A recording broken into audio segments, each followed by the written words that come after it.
Good morning, Weber's class. Good morning. 5.3 multiplying mixed numbers, can you? Yeah. Yeah, you can multiply mixed numbers. All right, factors, stop organizing. Eyes up here. You're making the video longer already because you're not listening to me. Factors do what? Reduce fractions. They reduce. Fractions. Yes, they do. We know a mixed number can never be used to do what? Calculate. Say again. Calculate. We know an improper fraction can never be an... Improper answer. Say again. Answer. An improper fraction can never be an answer. So we always calculate with what? Mixed numbers or improper fractions? Improper fraction. Good. Around the world, I'm not going to talk about that one because you know what it is. All right, on the count of 3, I want you guys to read this one together. 1, 2, 3. You must always convert mixed numbers to improper fractions before calculating. It doesn't matter if we're adding or subtracting or multiplying or dividing. We always convert mixed to improper. Okay, number 6. To solve fractions with multiplication, we do the numerator by the... and the denominator by the...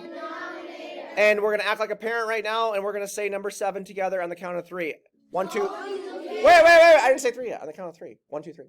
Don't you dare even think about finding common denominators when multiplying fractions. So number 8 is a fraction that we're multiplying. We have a denominator of 3 and we have a denominator of 5. Do we care? No.